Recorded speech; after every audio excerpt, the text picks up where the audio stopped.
3, 2, 1, let's go.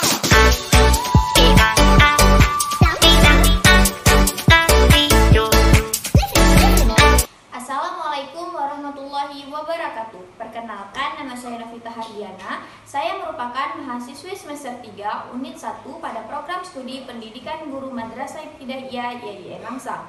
Untuk memenuhi tugas pada mata kuliah IPA dasar, di sini saya akan menampilkan video praktek mengajar pada materi IPA kelas 5, tema 3, subtema 1.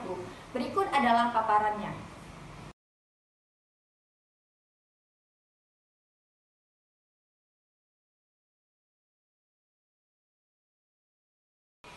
Assalamualaikum warahmatullahi wabarakatuh. Waalaikumsalam warahmatullahi wabarakatuh. Baik, sebelum memulai pelajaran pada hari ini, ada baiknya kita membaca doa di dalam hati masing-masing. Baca doa dimulai.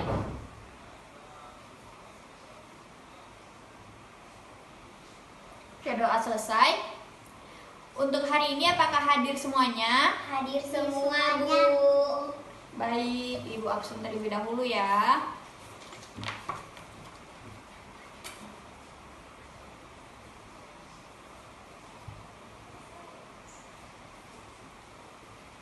Semua bisa dibuka buku paketnya. Untuk materi yang pertama, di sini kita akan membahas mengenai sistem pencernaan.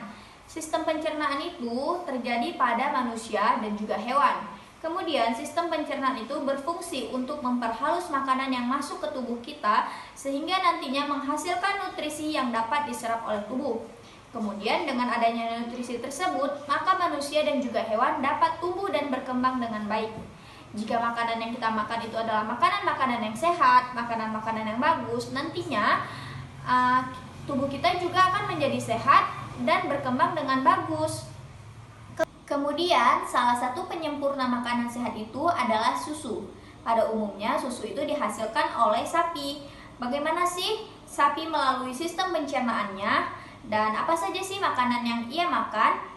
Jadi, contoh hewan ruminansia itu adalah sapi salah satunya. Kemudian ada kerbau, ada kambing, ada kijang, ada domba, dan masih banyak lagi yang lainnya.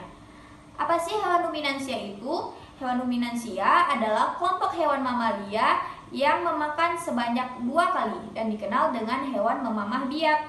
Kemudian sistem pencernaan hewan ruminansia itu umumnya lebih kompleks dibandingkan dengan hewan-hewan lainnya.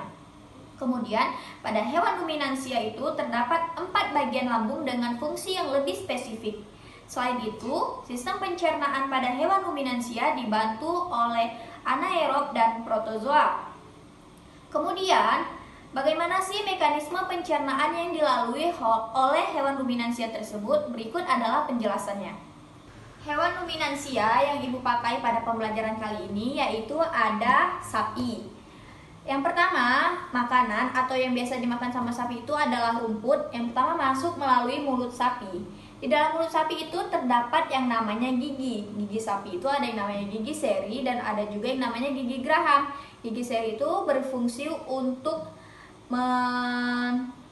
mengoyak makanan dan kemudian gigi geraham itu berfungsi untuk mengunyah makanan. Kemudian di dalam mulut sapi ini terdapat yang namanya lidah. Lidah sapi itu berfungsi sebagai merenggut makanan yang masuk ke dalam mulut sapi, kemudian membantunya mendorong ke dalam lambung. Kemudian di dalam mulut sapi juga terdapat yang namanya saliva. Saliva merupakan cairan atau enzim yang dihasilkan oleh mulut sapi, yang mana enzim tersebut akan berfungsi, akan membantu makanan tersebut untuk melalui yang namanya pencernaan secara kimiawi.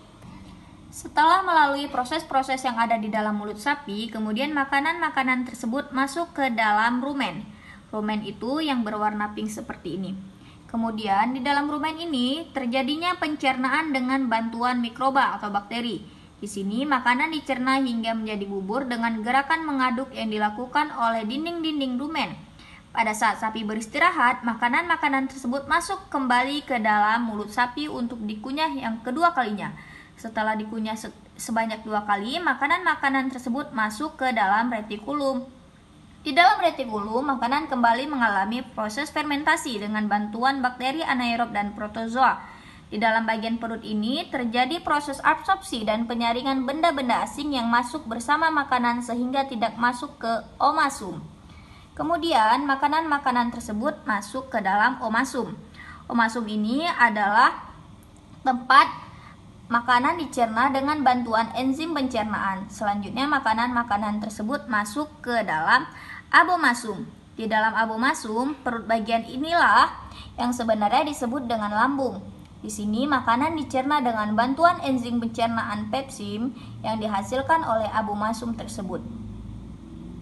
Selanjutnya, setelah melalui proses-proses yang terjadi dalam lambung sapi ini, kemudian makanan-makanan tersebut masuk ke dalam usus halus sapi yang nantinya akan terjadinya proses fermentasi dan absorpsi. Kemudian sisa-sisa dari makanan tersebut akan dikeluarkan melalui anus. Nah, jadi begitulah lebih kurang sistem pencernaan yang terjadi pada hewan. Apakah paham semuanya? Paham, Bu. Baik, kemudian akan Ibu lanjutkan ke dalam sistem pencernaan yang terjadi pada manusia. Sistem pencernaan yang terjadi pada tubuh manusia itu berfungsi untuk menghancurkan makanan yang masuk ke dalam tubuh. Makanan-makanan yang bentuknya itu awalnya berbentuk kasar akan dihancurkan menjadi bentuk yang lebih halus lagi, menjadi molekul-molekul yang lebih halus lagi nantinya. Kemudian dalam hal ini enzim pencernaan dapat mempermudah proses penyerapan sari makanan tersebut. Yang pertama ada mulut. Mulut itu berfungsi sebagai tempat masuknya makanan dan dimulainya proses pencernaan secara mekanik oleh gigi dan kimiawi oleh enzim amilase. Kemudian dari mulut, makanan akan turun menuju kerongkongan. Kerongkongan ini adalah jalur makanan untuk didorong ke dalam lambung dengan gerakan peristaltik atau meremas-remas. Setelah melalui kerongkongan, makanan akan turun menuju lambung. Di dalam lambung ini berfungsi sebagai pemecah makanan yang nantinya dicampur dengan asam dan enzim untuk mencerna protein, menyimpan makanan, serta mematikan mikroorganisme. Intinya, pada lambung ini akan terjadinya proses penghancuran makanan yang bentuknya kasar menuju bentuk yang lebih halus atau menjadi bubur makanan. Setelah dari lambung, makanan akan turun menuju usus halus. Di dalam usus halus ini terbagi menjadi 3, yaitu duodenum, jejunum, uleum. Duodenum berfungsi sebagai tempat pencernaan kimiawi, sedangkan jejunum dan uleum ini tempat penyerapan sari makanan. Intinya pada usus halus ini terjadinya penyerapan sari-sari makanan dari bubur makanan tersebut. Kemudian dari usus halus, makanan-makanan tersebut akan masuk ke dalam usus besar. Di dalam usus besar berfungsi sebagai pengatur kadar air pada sisa makanan. Di dalamnya terdapat mikroorganisme yang dapat membusukkan sisa makanan sampai berbentuk feses atau tinja. Jadi intinya pada usus besar ini terjadinya penyerapan air pada sisa-sisa makanan. Kemudian setelah air-airnya diserap, ampas makanan tersebut akan keluar menuju anus. Anus ini berfungsi sebagai jalur untuk membuang sisa makanan. Sebelum dikeluarkan, feses akan ditampung lebih dahulu di bagian ujung usus besar, yaitu rektum. Jadi begitulah penjelasan mengenai sistem pencernaan yang ada pada manusia. Untuk pembelajaran selanjutnya, di sini Ibu akan membahas mengenai makanan sehat. Makanan sehat adalah kebutuhan vital bagi umat manusia. Jadi, apabila kita memakan makanan yang sehat, makanan-makanan yang bergizi, nantinya tubuh kita akan menjadi sehat. Dan perlu diketahui, makanan sehat itu ibarat seperti bensin, ibarat seperti bahan bakar yang apabila motor tersebut tidak diisi bahan bakar, tidak diisi bensin, maka motor tersebut tidak dapat jalan, tidak dapat melakukan aktivitas. Begitu juga dengan manusia. Apabila kita tidak memakan makanan yang sehat, apabila kita tidak memakan makanan yang mengandung gizi tinggi, maka tubuh kita juga akan menjadi tidak sehat. Tubuh kita juga tidak mampu melakukan aktivitas sehari-hari karena tidak memiliki energi. Apa saja sih makanan sehat tersebut? Makanan sehat tersebut yang pertama itu ada makanan pokok. Makanan pokok ini sebaiknya mengandung karbohidrat karena karbohidrat itu merupakan sumber energi bagi tubuh kita. Apa saja sih contoh-contoh makanan pokok tersebut? Yang pertama itu ada beras, kemudian ada gandum, ada jagung, ada roti, ada sagu, ada kentang, ada ubi, dan masih banyak lagi yang lainnya. Kemudian masuk ke dalam lauk pauk. Lauk pauk ini merupakan makanan penunjang. Jadi lauk pauk ini sebaiknya mengandung protein. Protein itu ada juga yang berasal dari hewan atau yang biasa disebut dengan protein hewani, dan ada juga yang tergolong ke dalam protein nabati atau yang biasa disebut protein yang berasal dari tumbuhan. Kemudian apa saja sih contoh-contoh protein tersebut? Kalau dari hewan itu ada seperti telur, ada daging, ada ayam, ada ikan. Kemudian untuk contoh dari protein nabatinya ada seperti tahu, tempe, ada kedelai, ada kacang-kacangan lainnya. Kemudian ada yang namanya buah-buahan. Buah-buahan ini memiliki vitamin dan serat yang tinggi bagi tubuh kita apabila kita mengkonsumsinya. Mulai dari ada vitamin A, vitamin C, vitamin D, vitamin K, yang sebenarnya buah-buahan tersebut tidak harus mahal. Buah-buahan ini juga bisa kita dapatkan di sekitar lingkungan rumah kita. Misalnya di rumah kita itu ada menanam pohon pisang, pohon mangga, pohon jambu, pohon pepaya. Semua itu dapat kita konsumsi tanpa memerlukan biaya yang mahal. Kemudian terdapat pula yang namanya sayur mayur. Sayur mayur ini juga sama seperti buah-buahan, dia memiliki vitamin dan serat yang tinggi, yang nantinya akan memberikan dampak yang baik juga apabila kita memakannya. Kan banyak terjadi seperti kasus orang-orang yang sulit untuk buang air besar atau sembelit. Itu diakibatkan karena orang tersebut tidak mau mengkonsumsi sayur, tidak memiliki serat di tubuhnya, sehingga kotoran yang ada di dalam tubuhnya itu sulit untuk keluar. Apa saja sih contoh-contoh sayur yang dapat kita konsumsi yang ada di dalam lingkungan rumah kita? Misalnya seperti ibu kita menanam pohon singkong, ada kangkung, ada bayam, ada sawi, ada terong, masih banyak lagi sayur-sayuran lainnya yang sebenarnya semuanya itu tidak perlu mahal dan masih bisa kita melakukan seperti bercocok tanam di sekitar rumah yang nanti hasilnya dapat kita manfaatkan, dapat kita makan tanpa harus beli dari luar.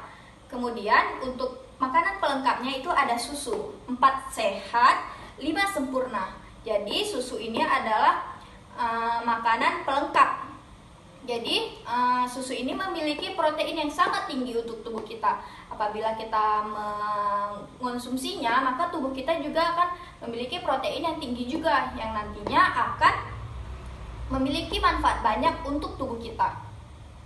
Baik, segini saja materi dari Ibu. Apakah semuanya paham? Paham, Bu.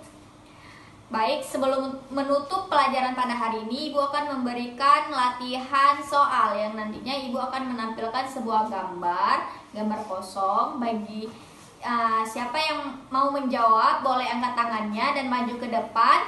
Nanti akan mendapatkan nilai plus dan juga reward dari Ibu. Siapa yang mau maju ke depan? Saya, Bu.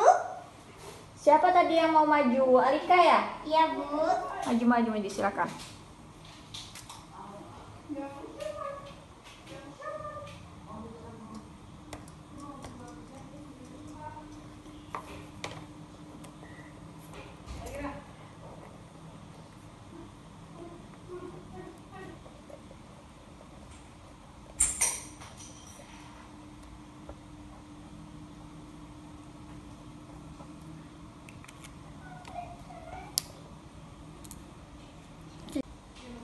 Baik, Ibu periksa dulu ya. Ini benar. Ini benar. Ini benar. Benar. Ya, 100. Nah, karena kamu sudah menjawabnya dengan benar sesuai perjanjian, maka Ibu akan memberikan nilai plus dan juga reward buat kamu. Terima kasih, Bu. Silakan duduk. Ibu padai pelajaran pada hari ini. Ibu ucapkan terima kasih. Assalamualaikum warahmatullahi wabarakatuh. Waalaikumsalam warahmatullahi wabarakatuh.